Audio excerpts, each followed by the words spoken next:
Nous allons maintenant écouter l'intervention de M. Jean-Claude Lagary. Il est surtout connu par moi-même pour son édition, sa traduction et son introduction et notes de la Docte Ignorance de Nicolas de Cuse, paru en 2010. Il fait partie aussi de l'équipe de recherche des mystiques rénans et il enseigne à Strasbourg. Nous l'entendons maintenant. Si j'ai bien compris, vous allez traiter de Nicolas de Cuse et les siècles protestants, c'est cela? Évangélique. Évangélique, pardon. Vous avez à côté de vous des documents qui me permettront de ne pas être trop longs. Mes recherches sur Nicolas de Cuse ont commencé il y a une dizaine d'années lorsque Nanine Charbonnel, qui succédait à Olivier Roboul, m'a parlé de la Docte Ignorance à l'Université de Strasbourg. Mais avant de me lancer plus avant dans ma thèse, il me fallait d'abord retraduire complètement cet ouvrage, tant la première traduction, disponible alors, me paraissait fautive. La lourdeur de la tâche et sa difficulté ont heureusement été allégées par l'aide secourable de mon père. Marianne Vanier a bien voulu accepter de publier mon travail dans la collection Sagesse chrétienne aux éditions du Cerf, et elle a su me réconforter durant quelques jours de doute sur mon travail. Sur le fond, je me suis demandé si les interprétations habituelles, qui aiment à souligner la modernité du Cusin, soit pour le condamner, soit pour le féliciter, ne passeraient pas à côté du caractère progressif de la pensée du Cusin dans son déroulement argumentatif et initiatique. Souligner en effet que du fini à l'infini il n'y a pas de proportion est selon moi une thèse initiale et non le dernier mot du Cusin. Cette disproportion du fini à l'infini tire d'ailleurs son origine du traité du ciel d'Aristote à propos du vide et se retrouve telle quelle dans la Somme théologique de Thomas d'Aquin.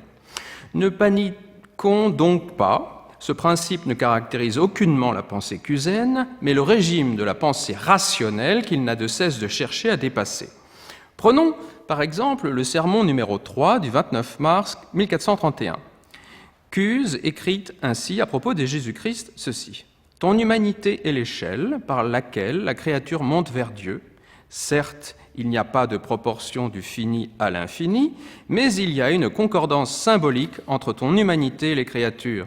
C'est donc vers toi que nous montons, par l'amour que nous avons de toi, en toi que nous sommes transformés, par toi que nous sommes unis, comme ton humanité est unie à Dieu. »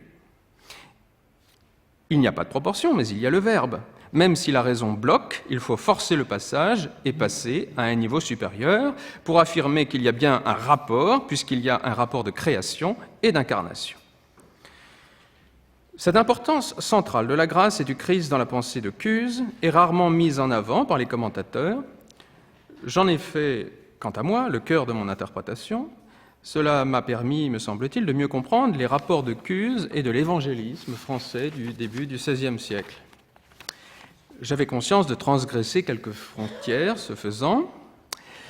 Sur les pas de Maurice de Gandillac et Guy Béduel, j'ai découvert, à ma grande surprise, combien la pensée de Cuse avait influencé le cercle de mots autour de Guillaume Brissonnet et de Lefebvre d'Étaples, et par ce biais la pensée des réformateurs protestants comme Guillaume Farel, mais aussi Beatus Renatus, et surtout Martin Luther.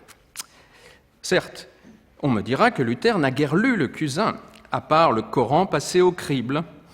Mais pour moi, l'essentiel est qu'il ait lu le quintuple psautier de Lefebvre d'Étaples, dont la deuxième édition date de 1513, un an avant qu'il n'édite les œuvres complètes de Cuse en 1514.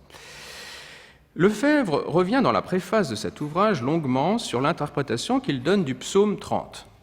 Il s'appuie ici sur un extrait du sermon 276 de Nicolas de Cuse qui affirme que le Christ a souffert comme un damné, non seulement dans son corps, mais aussi dans son âme. Car ce qu'il voit du haut de la croix le désole intérieurement, car il y a la foule des hommes, présents, passés et futurs, qui tous se lamentent sous le poids de la mort et de la colère divine.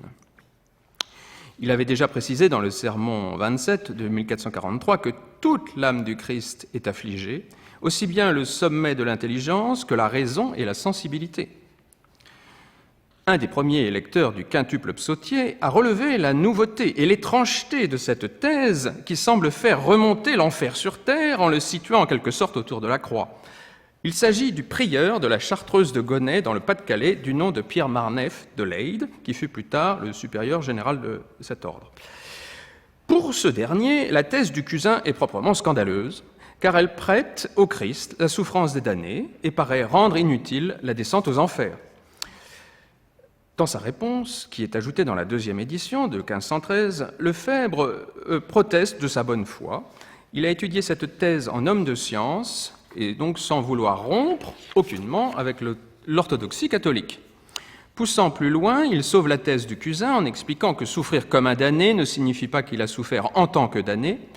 Celui qui souffre pour l'humanité endure dans son corps et pourquoi pas dans son âme la peine réservée aux damnés. Mais sa peine n'excède pas la peine du sens ou du feu et ne va jamais jusqu'à la peine du dam, qui est d'être abandonné de Dieu. Lefebvre remarque ainsi que pour le Cusin, le crucifié n'est pas privé de la vision béatifique. Il précise ensuite que le Christ est descendu aux enfers, non pas pour y souffrir à nouveau, comme si la croix ne suffisait pas, mais pour y manifester sa gloire en y prêchant aux esprits en prison, comme l'écrit la première épître de Pierre. Les choses auraient pu en rester là et demeurer une discussion savante, mais il se trouve que les réformateurs vont se saisir de la question et lui donner une chaude actualité. Luther aborde en effet ce thème dès 1515-1516 dans un cours sur l'Épître aux Romains, et on retrouve la même analyse plus développée dans le cours qu'il fit sur le psautier de 1518 à 1521, pour lequel évidemment il s'est appuyé sur l'ouvrage de Lefebvre, qu'il apprécie. Dans ces deux cours, Luther va plus loin que Lefebvre, car pour lui, le Christ a souffert non seulement les peines infernales dans toute sa personne, âme comprise, mais il a également souffert toute la peine, ce qui inclut la peine du dam. Ainsi, il écrit dès 1515 que, je cite, « Le Christ aussi, plus que tous les saints, a été damné et abandonné, et il n'a pas supporté aisément sa souffrance comme certains se l'imaginent. C'est réellement et véridiquement qu'il s'est offert pour nous à Dieu le Père en vue de la damnation éternelle. Et sa nature humaine ne s'est pas comportée autrement qu'un homme éternellement condamné à l'enfer. » Et d'ajouter juste après, je cite, que le Christ a fait cela en éprouvant la plus dure souffrance qui soit. De là vient qu'en de nombreux passages, il se plaint des souffrances de l'enfer. Dit autrement, le Christ a enduré sur la croix jusqu'à la peine morale de damnation, il a été abandonné de Dieu, il a pris sur lui la colère. Luther pousse, on le voit, la maximalisation entamée par le Cusin jusqu'à son terme. La souffrance n'est plus seulement un feu extérieur qui touche le regard compatissant du Christ, cela devient un cri d'abandon venu du fin fond du cœur. Et donc, comme le crucifié a d'ores et déjà enduré les souffrances infernales, le samedi saint ne peut servir à répéter la passion. Peut-être faut-il y voir une manière de triomphe qui manifeste la gloire du Christ sur les enfers, comme l'affirme encore Luther, après Lefebvre. Peut-être aussi faudrait-il aller, avec Calvin, jusqu'à confondre tout simplement la croix et la descente aux enfers, le vendredi saint et le samedi saint. Quoi qu'il en soit de cette dernière thèse, sans doute audacieuse, Luther et Calvin ont en commun de centrer la pensée des réformateurs sur la méditation de la croix, paroxysme de souffrance et principe du salut. Car comme l'écrit saint Paul, le Seigneur de gloire a été crucifié. 1 Corinthiens 2, verset 8. Au final, mon travail a tenté de démontrer à la suite de Guy Bedwell que l'œuvre de Cuse a non seulement influencé la pensée des humanistes allemands ou italiens, mais aussi et surtout celle des humanistes français de l'époque. Et par ce biais, sa pensée a été importante pour la pensée protestante postérieure. Le paradoxe est peut-être que cette influence est aujourd'hui mieux acceptée du point de vue catholique que du point de vue protestant. Pour intéresser en effet les protestants à l'œuvre révolutionnaire de ce cardinal, il faudrait rompre avec l'image habituelle de la Réforme comme rupture et renouvellement complet par-delà la tradition catholique. Concernant la théologie de la mort de Dieu, si caractéristique du luthéranisme, il y a bel et bien une tradition, c'est celle de Cuse, qui passe ensuite par l'évangélisme français de Lefebvre. L'œuvre de Cuse nous permet ainsi de redécouvrir aujourd'hui l'esprit de l'évangélisme français, avant même la cristallisation des orthodoxies. L'espèce de quiétisme spéculatif qui régnait alors était une formidable matrice intellectuelle. Et donc celui qui veut demeurer fidèle à l'esprit de Nicolas de Cuse, à l'école de la doctignorance, devrait certainement se tenir lui aussi au-dessus de la mêlée pour réduire les lignes de fracture que l'histoire nous a léguées. Et en ce sens, l'œuvre du Cusin est porteuse d'avenir. Je vous remercie.